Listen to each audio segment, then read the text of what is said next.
Okay, so now we will begin a new chapter of chemistry, that is the solid state. Now we know that basically there are three states of matter. The solid, the liquid, and the gas. You have learned about the gaseous state in detail in class 11. You have learned about the liquid state also in class 11. And in class 12 we will learn about the solid state.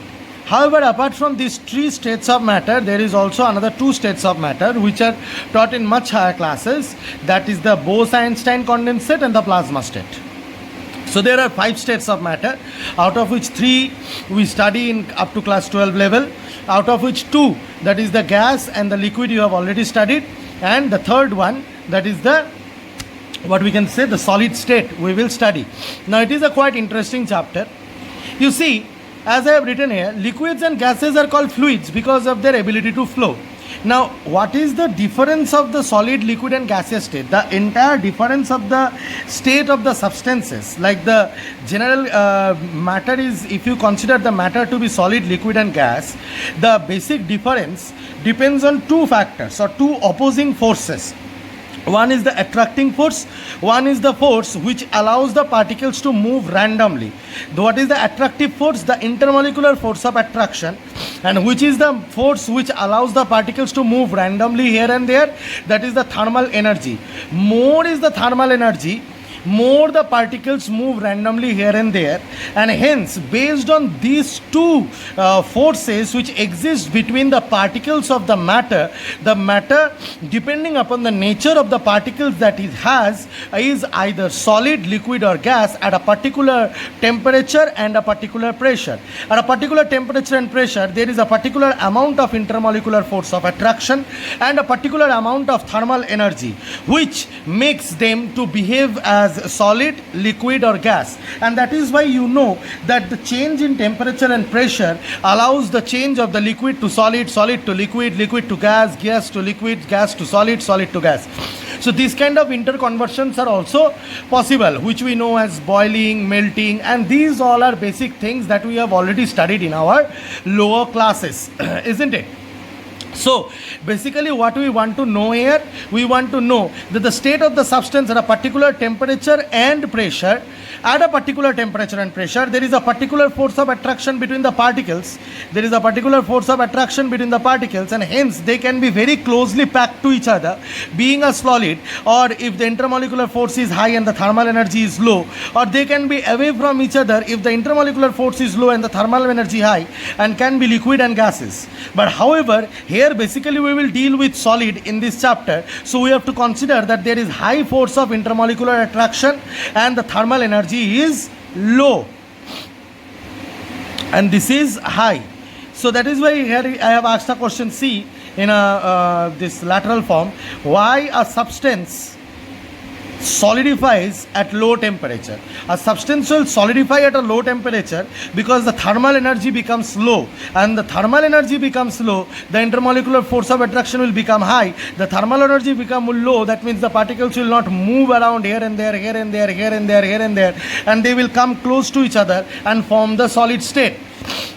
So yeah, these are the basic things you have learned in this chapter. Basically we know that liquids and gases are called fluids because they can flow. What is the reason? Because molecules are free to move about. The particles of solid are fixed and can only oscillate about their mean position. The particles of the solid are fixed and can only oscillate about the mean position. I can consider a solid like this.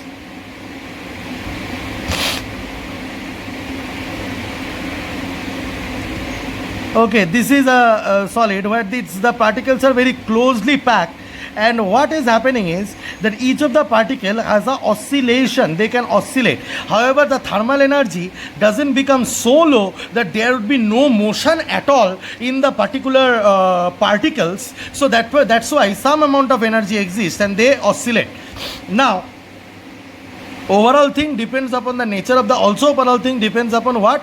The overall whether they are solid, the particles solid, fixed can be, and which is why solids are rigid, can oscillate about their mean position. Particles are solid are fixed, and Solids are rigid. The overall depends upon what? The nature of the particles and the binding force. More is the binding force, more solidifying or more solid it is. Binding force means the force with which the two particles are held with each other. Binding force means what? The two force with which it is held with each other, that is known as the binding force. And the energy released to bind up is known as binding energy.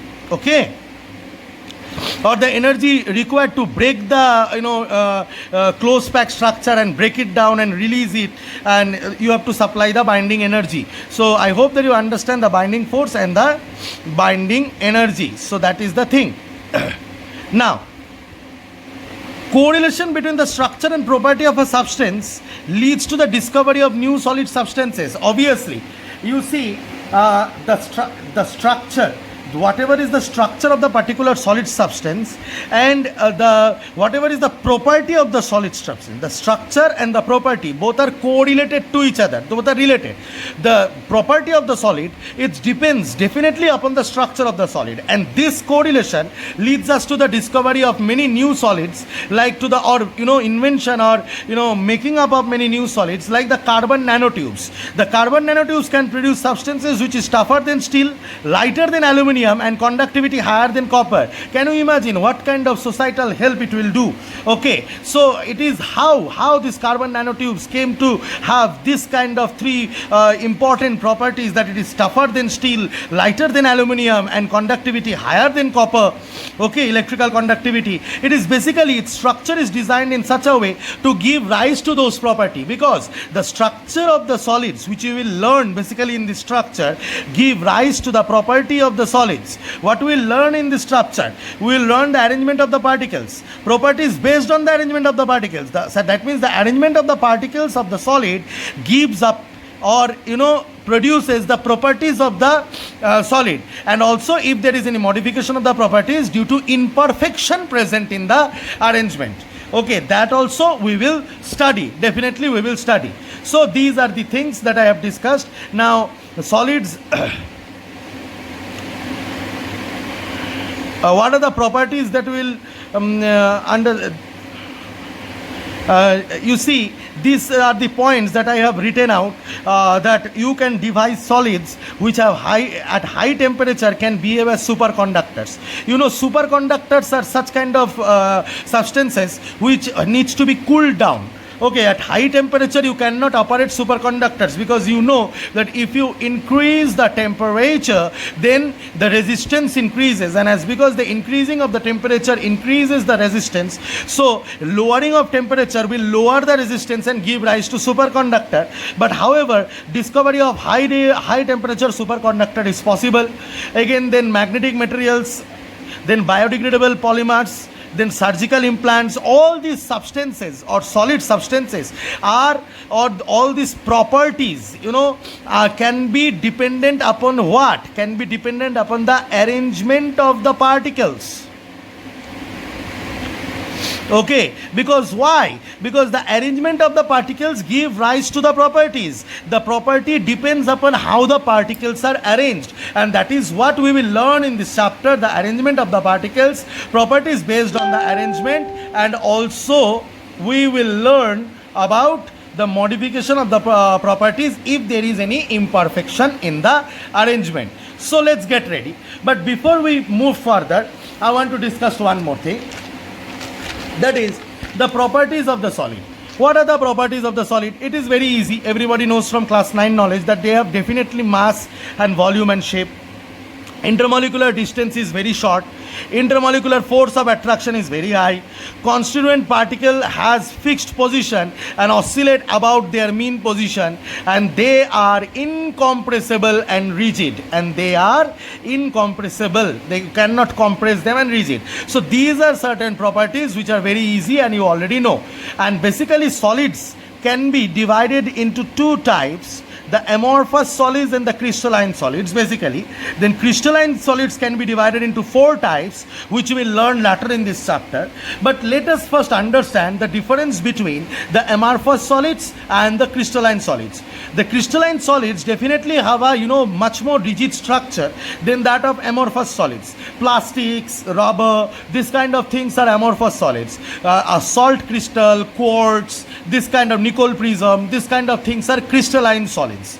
Okay, crystalline solids means the solid which has a crystal structure. Amorphous solid means the solid which do not have a crystal structure. Sir, what is the meaning of having a crystal structure? What is the meaning of having a crystal structure? The meaning of having a crystal structure is to have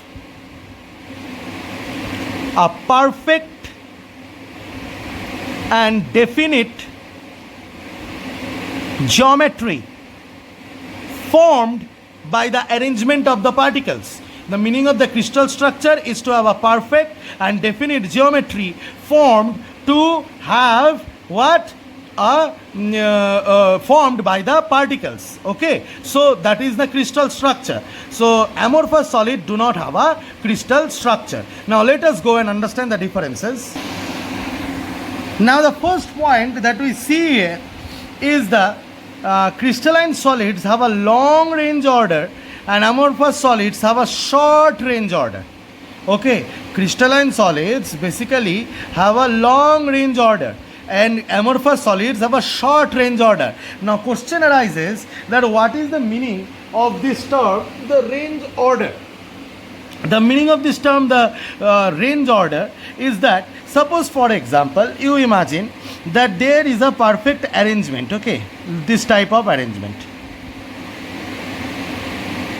of a solid crystal, okay, a geometrical arrangement. Just imagine that this is a,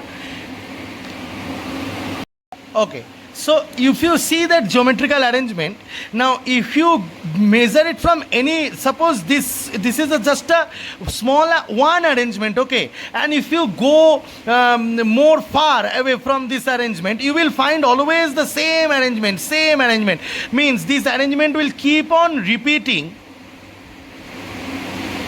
This arrangement will keep on repeating. I am not very cool in drawing, so I will try. So this arrangement, basically I am announcing here only, I am very poor in my drawing, so I will basically take help of books drawing to explain you this solid state entire chapter, but I hope that I will be able to explain just fine. Okay, but however here a little bit as I have tried to draw, so this arrangement will continue to repeat and the exact arrangement will continue to repeat. I will show you one diagram. See this diagram. I will discuss this diagram later on also. This is just not for making you understand range order. See, this is a cubical structure. You can see a cuboidal structure, sorry, here at which is deeply shaded, this one, a cuboidal structure, and you see the cuboidal structure is repeating this side in all the directions. Starting from here, if I move up of the page, if I move down of the page, the three-dimensional structure that you see, the unit is continuously repeating in all the direction, and it's because this unit is the same unit is repeating, or the same arrangement is repeating continuously in as far as you go. Suppose there is a huge structure of the solid. Suppose for example the crystalline solid is very huge, having 1 meter square, 1 meter cube of volume, a big structure, but the smallest unit of the particular arrangement or arrangement of the particles will keep on repeating as the same unit, or the same structure will keep on repeating as you just saw in this diagram, and that is known as long range order. That is known as the long range order because it will keep on repeating as far as you go. In case of amorphous solid, no such thing is there. It is a short range order. That means the particular unit or the particular arrangement does not repeat, or there is deformation. if you keep on repeating, there is deformation. Here you can see, actually I had drawn it amorphous only. Hey, this is perfect, but here is a deformation. So again, if you go, there will be a deformation. So short range order means it will not repeat up to a very big distance. Maybe up to some time it will repeat, okay, some range of the solid, and if you move little bit more further inside the solid, you will find that there are deformations and the repeating unit is not repeating. Okay, so not repeating means there are deformations or irregularities or regular patterns. Arrangement of molecules, ions or atoms are ordered and which repeats in long range order. Regular patterns are scattered. Regular patterns are there, but scattered. At some place little bit regular pattern, at other place there is little bit regular pattern, at other place inside a solid. Just imagine inside a solid, I am just talking about the arrangement of the particles. There is regular pattern, there is little bit go, regular pattern, little bit go, there regular pattern. But in between that arrangements, there are no order actually. Okay, it is not in order. In between the regular patterns, the order is destroyed. So that is why short range order, the repeating unit or the compact repeating unit will not repeat itself and there will be deformations. What is the example of crystalline solid? NaCl and quartz. What is the example of amorphous solid? Rubber, glass, plastic. Quartz glass is an amorphous solid. Okay, now you see, crystalline solid will always have a sharp melting point, that is definite enthalpy of fusion. Enthalpy of fusion means the latent heat of melting.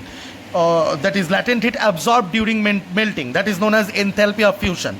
If you do not remember, latent heat class 9 में latent heat था ना? Latent heat absorbed during melting. It is known as latent heat of fusion, sharp melting point. At a particular melting point, at a particular temperature, maybe X degree Celsius, at that particular temperature, entire thing will melt. But it will first soften, then melt, and start flowing over a range of temperature. It will not have a sharp melting point. Indefinite enthalpy of fusion. Okay. They are way more compact than liquids, which is obvious, but amorphous solids considered as highly viscous liquid because amorphous solids do not have a good range order or short range order, and as because amorphous solids are such that in case of amorphous solids you will find that the repeating units are not repeated and there is disorderity or irregulation, irrepetitions. Okay, so in that case what will happen, the amorphous solids will they are generally compared with a liquid. They are just known as highly viscous liquid. Viscous. Okay, so viscosity is highly viscous liquids or pseudo solids or supercooled liquids. These are the names given to amorphous liquids because they don't have good range order and the repetitions are not good or not compact crystal structure is there. Okay, totally crystalline while in solid state, but however in this case also some degree of crystallinity may be there. You see in old Greek artifacts or architecture, you will find a milky appearance. This is because of some little degree of crystallization also found in amorphous solids. But however, I've told you the property of amorphous solids. And last but not most interesting property is that the crystalline solids are anisotropic in nature, and they are isotropic in nature. That means the refractive index, the thermal conductivity, the electrical conductivity, coefficient of thermal expansion, these kind of properties. What is refractive index? You know from class 10 knowledge. What is thermal and electrical conductivity? You know. Coefficient of thermal expansion is the coefficient which tells that how much a particular substance has expanded per unit volume, per degree rise of the temperature. In physics of class 11 it was there. Okay, so these type of properties, okay, if it is uniform over all directions of the solid, suppose there is a solid, if you measure it from this direction or this direction or this direction or this direction, suppose there is a big solid, from any of the direction you measure it, you measure the thermal expansion or the refractive index or thermal conductivity or electrical, any such kind of properties, if it is uniform and does not change on depending on from which side you are doing the measurement, that is known as isotropic nature, which amorphous solids has. But if it keeps on changing, these properties keeps on changing on depending on from which direction you are measuring. Okay, from which direction you are measuring refractive index or thermal conductivity or electrical conductivity or any such kind of thing, from whichever direction you are measuring. Okay, so if it is so that it changes depending on from which direction you are measuring, if it changes, then it is known as anisotropic in nature, and it is possessed by crystalline solids. Now funny, you must be thinking, sir, crystalline should be isotropic and amorphous should be anisotropic, because crystalline has a perfect structure, definite range order, continuous repetition, okay, of the particular unit, and it is so much in geometry, so much in order, and it is so much not in geometry, so much not in order, behaving as if it is a liquid or highly viscous liquid. It is having isotropy and it is having anisotropy. Its properties are constant: refractive index, thermal conductivity, electrical conductivity, everything is constant whenever you measure from any direction. And in this case it changes. Why? Why is it so? Why does it changes? Now the answer I will give you, but remember that it is isotropic is amorphous solid and anisotropic is crystalline. Reason, see, as because crystalline solids have continuous repetition. Suppose two types of particles. So what is the structure AB of a compound AB? So AB repeat करके है. Okay. Now when you move from one particular direction, you are encountering only B molecules. But when you are moving from this direction, you are encountering both AB kind of molecules. So what do you think? From this direction, if you measure certain properties, your answer will be different. From this direction, if you measure certain properties, your answer will be different. Because of the orderly arrangement only. Because of the orderly arrangement only, the particular thing is having an isotropic nature. So I hope that you understand this particular thing. If you have any doubt, you should let me know. Yeah, so moving on with our discussion, because of this anisotropic nature, see, one big example or nice example of this anisotropic nature is double refraction in Nicol prism.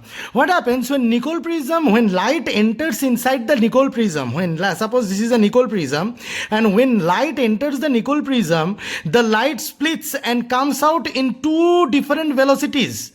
That means, what is refraction? When light comes and suppose there is a glass slab, when light comes and enters, the velocity changes and hence it bends. So one particular velocity changes into another particular velocity. But in Nicol prism, when light enters, it deviates and changes into two velocities, having double refraction in Nicol prism. Okay, this is an example of anisotropy. So I hope that you have understood a good example of anisotropic nature of crystalline solids. And anisotropic nature means from any of the direction, if you measure, you will get different values of this particular refractive index, thermal conductivity, electrical conductivity, coefficient of thermal expansion, these all things. So I hope that you have understood the difference between your amorphous solids and crystalline solids. Yeah, so I hope it is clear. Now I will go into the classification of crystalline solids. Now I told you that amorphous solids and crystalline solids are two types of solids, but crystalline solids can be again divided into four types of solids. So what is the classification of crystalline solids? Now let's go into the classification of crystalline solids. And when we will understand the classification of crystalline solids, we will be able to understand a lot of things.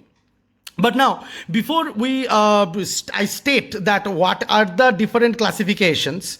Okay, at first there is a van der Waals force. Okay, now the classification is basically done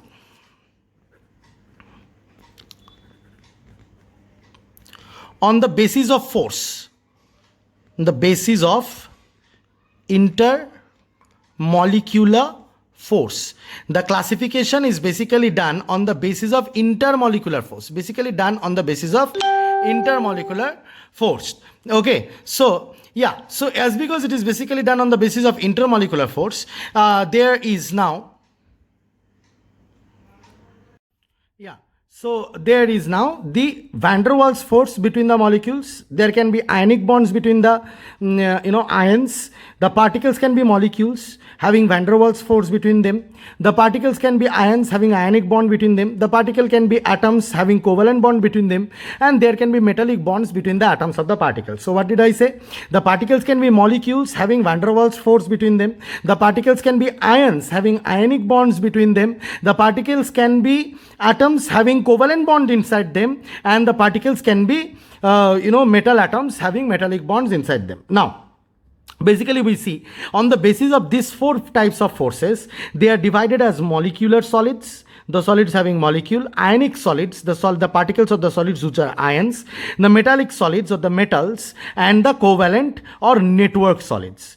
Now at first we will understand about the molecular solids, and the molecular solids have a binding energy. I told you binding energy a few in this video only, okay, a few moments ago only I told you about binding energy. The binding energy is the force or the energy released when two particles are bound together at a very close space and at a very closed vicinity, and the force which binds them, and due to their binding the energy released is binding energy. More the binding energy released, more closely packed, more strongly held there. Less is the binding energy, less strongly held there. So you have to keep that in mind. Now so you see, in case of binding energy, the molecular solids have binding energy less than 40 kilojoule per mole. Per mole of the particles bind up, releasing less than 40 kilojoules of energy. In this case, ionic solids, it is 400 to 4000 kilojoule per mole. Too big. So definitely it is much more stronger, isn't it? It is 70 to 1000 kilojoule per mole. Not as stronger as ionic solids, but yes, metals are also quite strong. And in case of covalent or network solids, it is 150 to 500 kilojoule per mole. Remember these values, okay? So binding energy in this case, so the binding energy actually gives you an idea how strongly the constituent particles which are forming the solid are strongly held with each other, okay? So again, now molecular solids are divided into three parts: the non-polar molecular solids, the polar molecular solids, and the hydrogen bonded molecular solids. What is the example of non-polar molecular solids? Non-polar molecular solids are the, see here, non-polar molecular solids are the H2, Cl2 and I2. Sir, H2, Cl2, I2, I2 is a solid, we know. H2 and Cl2 is gas.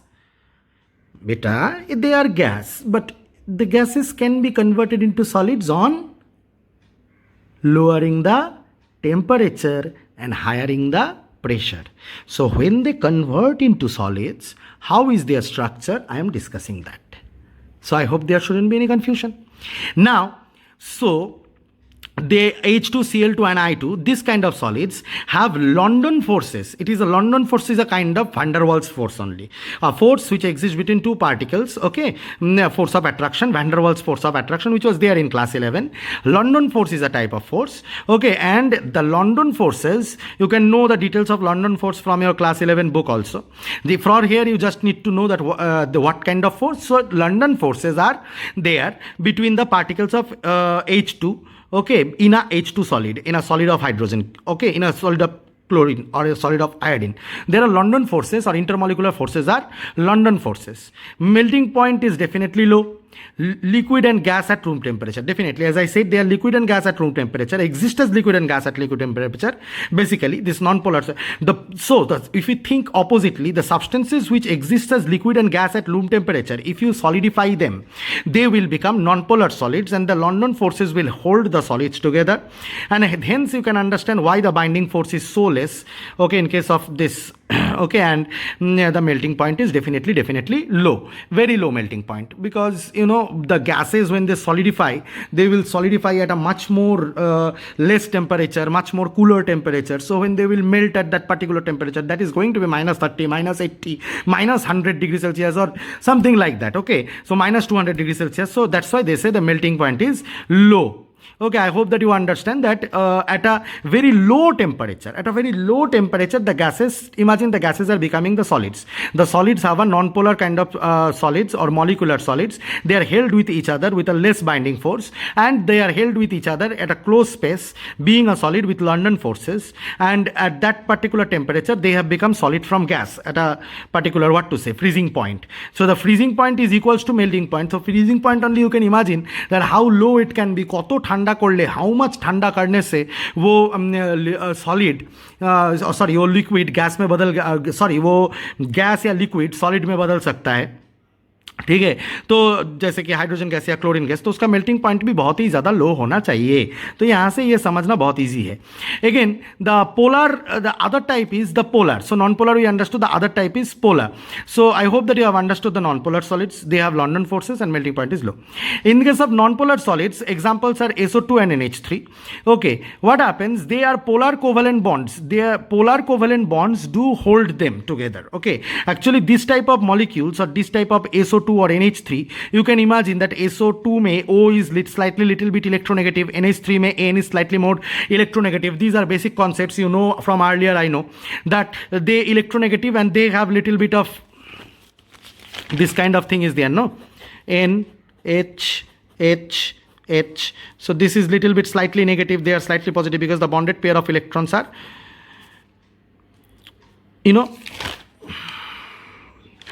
bonded pair of electrons are what? Pulled towards themselves, yes or no?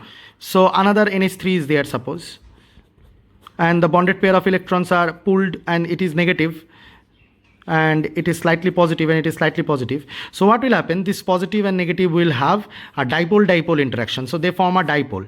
Okay, so they will have a dipole-dipole interaction. Suppose, for example, this is a dipole having a positive and negative charge separation. This is another dipole having a positive and a negative charge separation. So there will be force of attraction between this. There is a positive and negative charge separation. There will be a force of attraction between this, and they will hold together them, the particles in their solid state. So they will have what kind of binding force? The binding force will be dipole-dipole interactions. Why it will be dipole-dipole interactions? Because they are generally having polar covalent bonds. This type of substances, which are basically gases at room temperature, SO2 and NH3, you can imagine, when they solidify, they form polar molecular solids. Okay, and there is another hydrogen bonded. Hydrogen bond is present in dry ice. Example, the hydrogen bonding is present in dry ice. Dry ice is solidified CO2. And again, in case of ice also, there is dipole. In case of ice, in case of normal ice also, there is hydrogen bonding. Why? Because this is H, and this is slightly positive, this is slightly negative. Because of this electronegative element only, it is pulling it towards itself, and H, O and H, what is happening is that this will be negative, and there will be force of attraction between them, and there will be force of attraction between them, and they will hold them together. These type of, when they create a bond, such kind of bond is known as hydrogen bonding. How is it different from dipole-dipole interaction? Dipole-dipole interaction are much weaker. Dipole-dipole interactions are much weaker. Okay, and hydrogen bonding are much stronger. H bonding are much more stronger. Okay, so I hope that you understand this particular thing. So dipole-dipole interactions are weaker and H bonding are much more stronger. So yeah, so that is the thing. So I hope that you understood these three. And what is the example? The example is dry ice, as I have given, solidified CO2. Okay, hydrogen bonding is the force. So I hope that you have understood about the molecular solids. These are the natures of the molecular solids. Then there is this, the ionic solids. Obviously ionic solids will exist in ionic bonds or the compounds having the ionic bonds or the ionic compounds. When there will be, this will be present in the ionic compounds, the electrostatic force of attraction will hold them together. Like for example NaCl or CaCl2, this kind of molecular structures will be there, and they will definitely have high melting and boiling point. Why? Because the force of attraction holding the particles are very strong, so binding energy is very high, and as because binding energy is so high, they will not be easily go away from each other, and hence the melting and boiling points will be big, okay, so high. The melting point and boiling points will be so much high that the intermolecular force in the solid state will not be able to be evaded so easily. High amount of heat should be absorbed or released to get into, melting and boiling. So I hope that you understand that. And in case of ionic solids, what happens, the ions are held together in crystal structure in this way. However, you will learn the details of this. Suppose this is a positive, then they are surrounded by, this is positive, this is this negative, okay, another negative, another positive, another negative, positive or negative, in this way. So in this way the ionic solids are there, positive, negative, positive, negative, negative, positive, okay. In this way they are held together. So they are surrounded by the alternate ions and they are held together. This kind of crystal structure they form. This is just a basic crystal structure, okay. So in case of ionic solids this happen, and these are very high Coulombic forces. What is the meaning of Coulombic force? Now what is the meaning of Coulombic force? Coulombic force means, that the force between two charged particles q1 and q2, F is equals to q1 and q2 into r square into 1 by 4 pi epsilon, where epsilon is the electrical permittivity. In physics, you must have learned this in this class only, yes or no? So q1 q2 by r square 1 by 4 pi epsilon. So force is equals to this. So I hope that you understand that this force is known as Coulombic force, the force of attraction. So definitely that's because these are charged particles, so they are Coulombic forces of attraction, yes or no? Okay, so that is the thing. And yeah, so we understand that there are Coulombic forces of attraction and there is high force of attraction and there is high melting and boiling point. So these kind of solids are known as ionic solids. So I gave you an idea of ionic solids. Now I'll give you an idea of metals. In case of metals, you have learned that what happens, the metals are good conductor of electricity. Ionic solids are not good conductor of heat and electricity. You know why? Ionic solids being contain iron. So this is a class 10 concept only, very easy concept. Ionic solids contains ions, but in their solid state, they will never conduct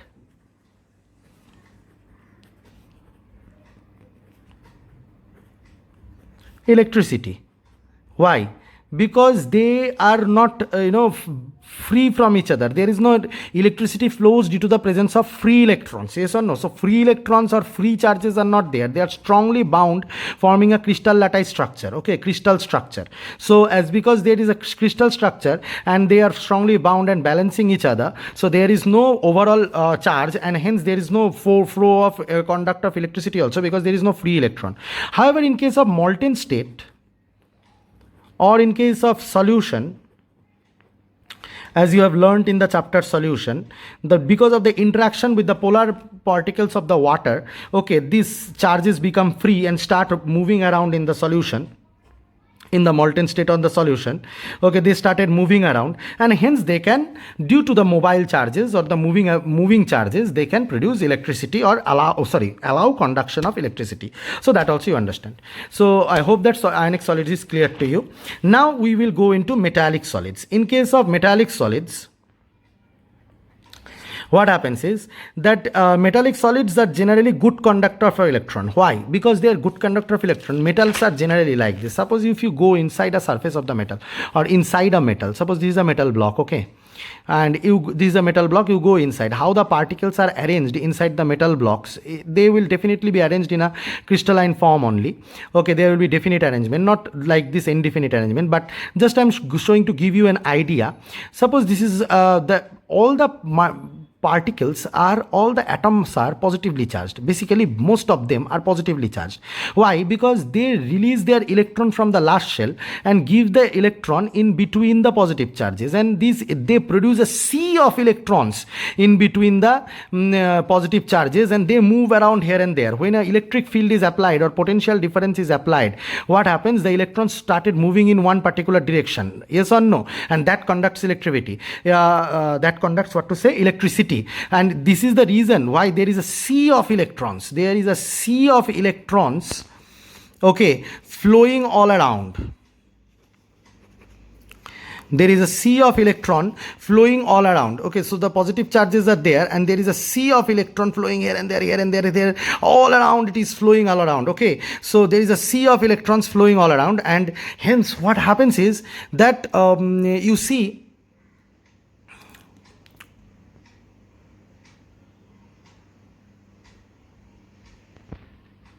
hence what happens is they are good conductors of electricity.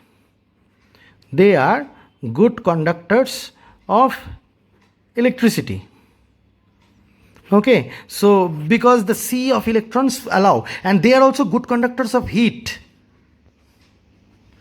Why they are good conductors of heat? Because the sea of electrons which are flowing here and there, they uniformly, if you heat from one direction, they uniformly move around and distribute the heat all around.